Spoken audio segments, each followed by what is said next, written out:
Hello po, lesson 16 na po tayo sa ating pag-aaral. Ang topic po natin ay Christian character o ano ba ang tunay na pag-uugali o pamumuhay ng isang tunay na Kristiyano. So dito po ay pag-uusapan natin how will others know that we are a true Christian.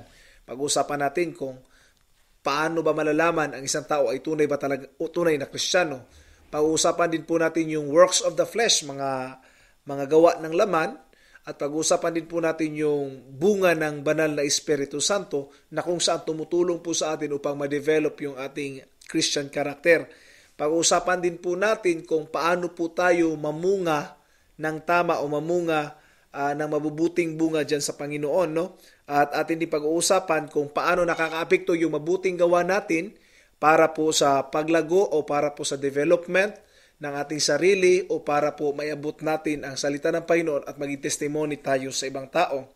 So yun po ang mga bagay na ating pag-uusapan dito po sa topic nating the Christian character. I hope po ay mag-umpisa kayo at maging excited sa pag-aaral na ito. Lesson 16, Christian character. Sa linggo pong ito ay basahin po natin itong mga scripture, no? Book of Acts, patuloy natin basahin yan.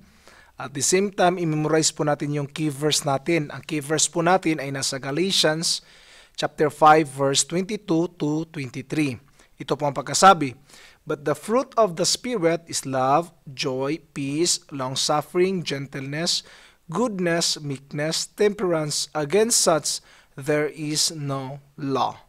Pinanggit po sa atin that the fruit of the Spirit is there is no law against it. Walang tao o walang batas na ikukulong ka dahil umibig ka. Hindi ka ikukulong ng batas dahil puno ka ng pananampalataya. So itong mga bagay na ito, there is no such law that will be against it.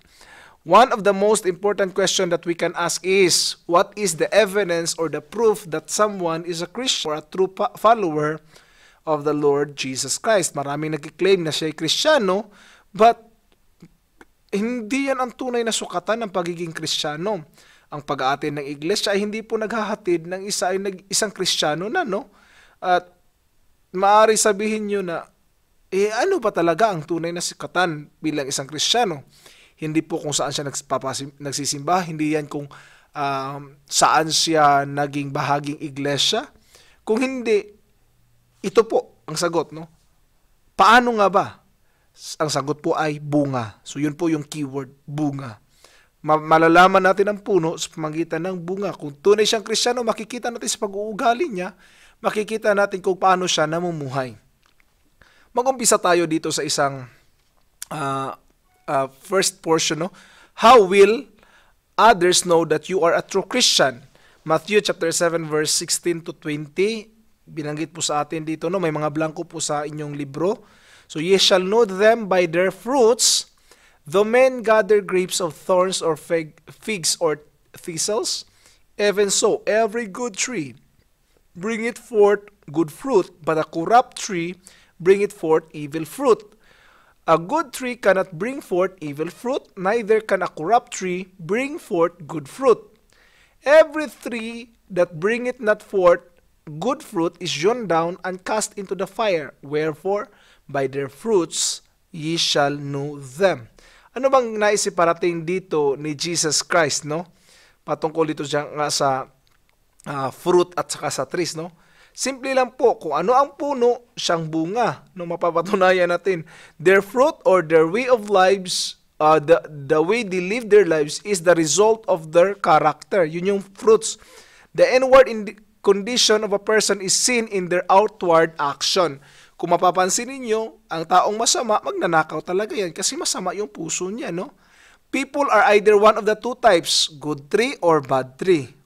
Unahin muna natin yung bad tree. Bad tree, bad character. Of course, ang ipoproduce niya is bad fruit, which is the works of the flesh. Ang pangalawa naman is good tree, which has a good character. At ang result, ibibigay niya ng bunga is the product or the fruit of the Spirit. Now, let's start with the works of the flesh. Ano ba ang meron sa works of the flesh? Mababasa natin ito sa Book of Galatians, chapter 5, verse 19 to 21. No? Isa-isahin natin ang mga bagay na ito na sa ganon magkaroon kayo ng kaliwanagan. At basahin ko yung explanation Probably hindi naman lahat. Una is adultery. This is a married person who has sexual relation with someone other than their spouse. Ibig sabihin, nag-asawa siya ng iba. Fornication, sexual immorality includes all forms of illicit sexual relationship. Say for example, yung magkasintahan, hindi kinasal, no? Nagkaroon ng sexual interaction or intersection. Ang nangyari doon is fornication, hindi yun adultery. Ang adultery, pag nag-asawa ka at naghanap ka ng iba. Ang fornication is you are making sexual immorality with other person o outside marriage. Another, yung bakla, lalaki sa lalaki, we can consider is fornication or uncleanness, no? Uncleanness is moral impurity in thought or word or deed. Lasciviousness, open shameless display of sexual sins, lustful behavior. Ano yung lasciviousness? Ang tawag po niyan, yun po yung tinatawag na public display of affection, no? Yung ginagawa ng iba na naghalikan sa labas. That is lasciviousness. Idolatry, something or someone you love and honor more than God. Kung may mga bagay na sinasamba natin higit sa Diyos, kahit telebisyon at pera, pwede natin maging Diyos-Diyos yan. Witchcraft, ibig sabihin yung pagpasok natin sa mga evil spirits. Hatred, yung sobrang galit. Variance, parang katulad na rin sa hatred yan. Emulation o pagsiselos. Wrath, yung sobrang, yun bang halos basagin mo na lahat because of your anger? You cannot control your temper. Another, strife or fighting or arguing, pakikipag-argue. Seditions, divisions into separate groups, yung pagbabahagi. Heresies, yun po yung tinatawag nating false teaching, mga maling katuruan. Envyings, yun po yung pagkainggit, no? Merong iba na merong gamit, tapos ikaw rin gusto magkaroon, that is inggit, which is wrong. Murder, destruction of human life, pati abortion could be considered as murder. Bakit? It's a human life na atin pong pinatay. Another is drunkenness.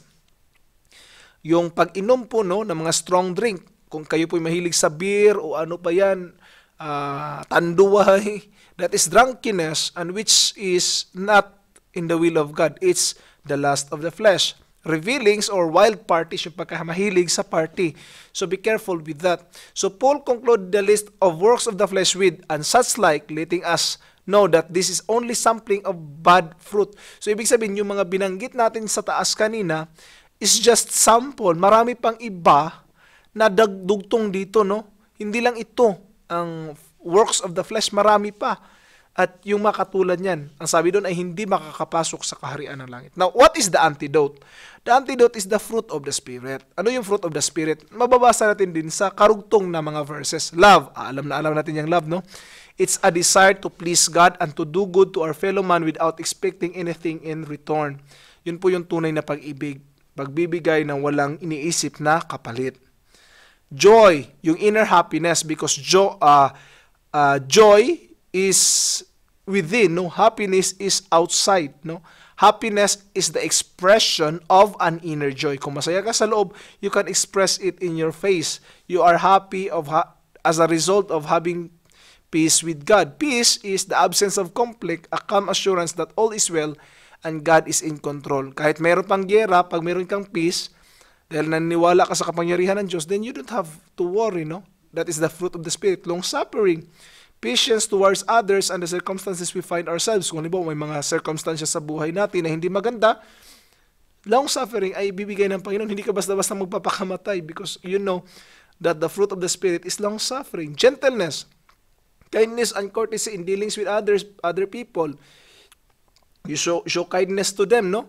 Kahit hindi sila mabuti sa iyo. Another is goodness, yung desire to benefit and help other, yung pagtulong sa iba, yun bang gusto mong maging bahagi ng kanilang paglago, that is goodness. Another is faith. Hindi po ito yung saving faith. This is but faithfulness or trustworthy, loyal, and dependable. That is what we call faith. And greater than that, no? Another is meekness, strength, and power under control, and a meek person does not retaliate when wrong. Ibig sabihin, pagdating na may tinatawag na misjudgment na nangyayari, no? May injustice na nangyayari sa'yo, you can show meekness. Another is temperance or self-control.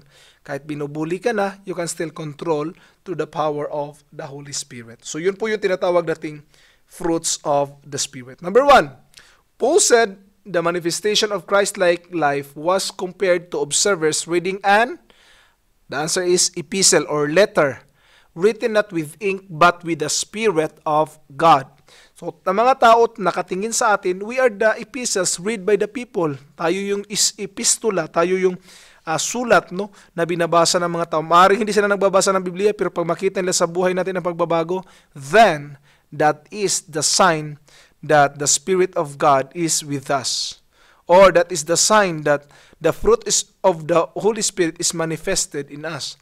Number 2, how will men know that you are my disciples? The answer is, if you love one another, or by your love for one another.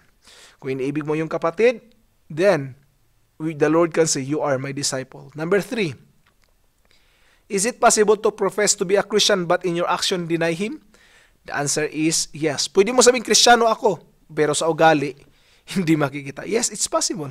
It's possible that it will happen to a Christian. At maraming Kristiyanong ganun. No? Christian ako. But in their action, you cannot see.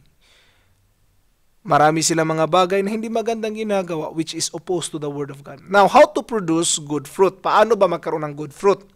Number 1, but the wisdom, the answer is wisdom, that is from above is first pure, then peaceable, gentle, and easy to be entreated, full of mercy and good fruits. Yun po yung sinabi sa atin ng James, no?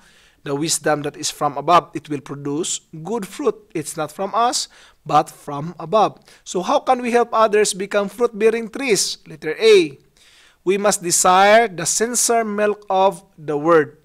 So desire the Word of God as your milk, no? Tulad ng isang bata na nagnanasa sa gatas. Letter B, we must yield ourselves unto God because evil and God cannot coexist together. Or evil things that we have done cannot coexist with God. So pag nandyan ang Lord, then there's no problem because we can have the fruit of God revealed unto us. Letter C, we must deny our flesh. Labanan natin yung ating laman, no? Mga pita ng laman, yung binanggit natin kanina sa works of the flesh. Marami tayong gusto ng spirit na manalangin, gusto ng katawang ito, ng flesh is matulog. Gusto ng spirit na mag-fasting, gusto naman ng katawang ito na magpiesta o kumain. Dalawang opposite po yan. Yung isa gustong magsimba, yung spirito, pero yung katawan gustong mag-beach, gustong mag-mall. So maraming mga bagay po, no, na conflicted between these two. But we must deny the works of the flesh and let the Spirit of God move. Letter D, we must abide in Christ. Kasi sabi ng Bible, if you abide in me and my word abide in you, you shall ask anything and it shall be done unto you. So let's abide in Christ so that Christ also will abide in us. In that way, we can produce good fruit. Number 3 po, on which 2 commandments hang the law and the prophets? Anong dalawang commandments daw that the law and the prophets hang? Ito po yon, to love God with all your heart, with all your soul, and with all your mind. At yung pangalawa is to love your neighbor as thyself. Yun po yung dalawang batas na binanggit ni Jesus Christ. Our fruit affects other. Ang atin po daw bunga ay nakakapekto sa iba. So what are we fruitful according to Colossians 1:10? Ang sagot niya is every good work. Yung mga mabubuti nating ginagawa, it affects or it is the result of having fruits in our lives. Number 2, what is the effect on others when they see your good work? Anong gagawin ng iba pag makita nila yung mabubuti nating gawa? Ang sagot po is they will glorify God. They will magnify the Lord dahil dun sa mabubuti nating ginawa. Number 3, I hope binasa niyo po yung 1 Corinthians chapter 12 verse 14 to 27. Binanggit po doon that we are all members of the body and every one of us are important and the members should have the same care for one another. So we need one another in order for us to function as a Christian. There's no such thing as a Lone Ranger Christian. Hindi ka pwede maging Kristiyanong mag-isa. So we need one another. So if you will live alone as a Christian, how can you show that you are a true Christian? How can you show that you are in the right mood to declare that you are a Christian? Hindi makikita yung fruit natin. So may ilang mga verses dito, no, sa number 3 natin na ipinakita sa atin kung paano tayo maging bahagi sa ibang tao. Galatians 6:2, bear one another burdens. Pasanin yung kabigatan ng iba. John 13:35, love one another. No, isa din yan. Another, Ephesians 4:32, be kind, tender-hearted, and forgiving. Number 12, Romans chapter 12 verse 10, be affectionate toward one another. Romans chapter 12 verse 13, distributing to the necessity of the saints and giving to hospitality. So kung titingnan ninyo ito, kailangan mo ng ibang tao just to express that you are a Christian. Number 4 tayo. Are you your brother's keeper? The answer is yes. You are keeping your brother. You have to save your brother because we are responsible for one another. Number 5. Our example can either be help or hindrance to our brother or sister in the Lord.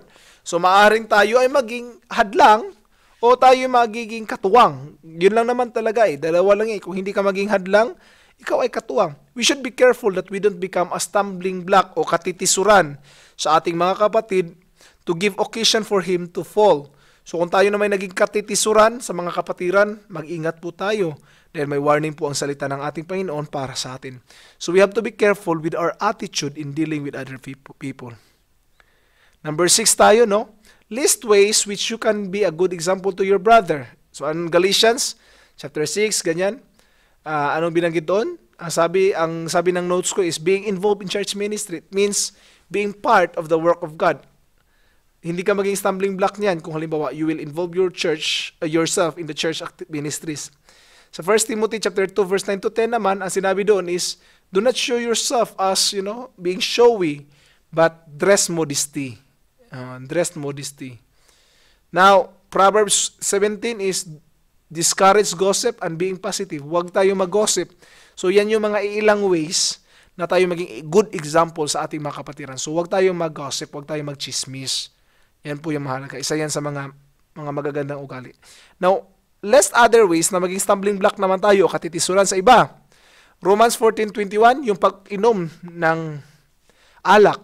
No? Paano na lang kung halimbawa si pastor makita sa daan, nakatulog kasi nalasing. So what will people will say? No? Ay, yun pala ang Kristiyano, lasinggo. No? It's a wrong testimony. It's a bad testimony.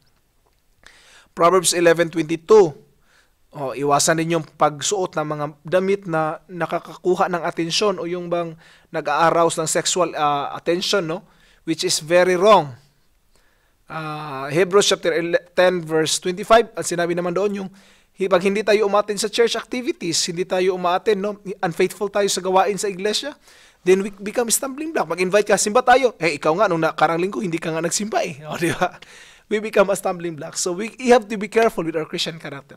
So anong susi sa lahat ng ito? Simply lang po, let the Spirit of God fill our heart so that the Spirit of God fills us and the fruit of the Spirit will be revealed in our lives. Dapat ang bunga ng Espiritu ang siyang makikita sa atin. Sabi po ng 1 Corinthians, sinabihan po tayo that we are the temple of the Holy Spirit, no? At ang Diyos ang nananahan sa atin. Ibig sabihin, ang Diyos mismo ang nanahan dito sa atin. Kasama natin siya at siya mismo ang source ng ating good character. Siya ang tutulong sa atin kung gusto nating mamuhay ng may kabanalan. Siya ang tutulong sa atin kung gusto nating mamuhay ng bilang isang Kristiyano, mabuting Kristiyano, at ang bunga ng Espiritu ay makikita sa buhay natin. So bilang isang Kristiyano, dapat makita yung mabubuting gawa ng sa ganun ang Diyos ang maluwalhati sa ating mga buhay. So within this week po, i-memorize po natin yung Galatians 5:22, no? But the fruit of the Spirit is love. Yun po yun, no? I-memorize natin. Tapos, number 2 is, i-review natin lahat ng mga verses na atin na pong na-memorize. Number 3 po is, basahin natin yung Book of Acts, patuloy. At within this week po ay, tayo po'y magre-review, no? Ano ba yung ni-revealed ng Diyos patungkol sa sarili niya? Tapos, ano ba yung gusto niya ituro sa atin patungkol sa pamumuhay Kristiyano? At panguli po, ano po ang gusto niyang ipagawa sa atin personally? So yun po yung mga bagay na gustong iparating ng Diyos sa atin sa araw na ito. And I hope po mayroon tayong nakuha sa hapong ito and continue to live a Christian life well pleasing before the Lord. God bless po at magandang araw.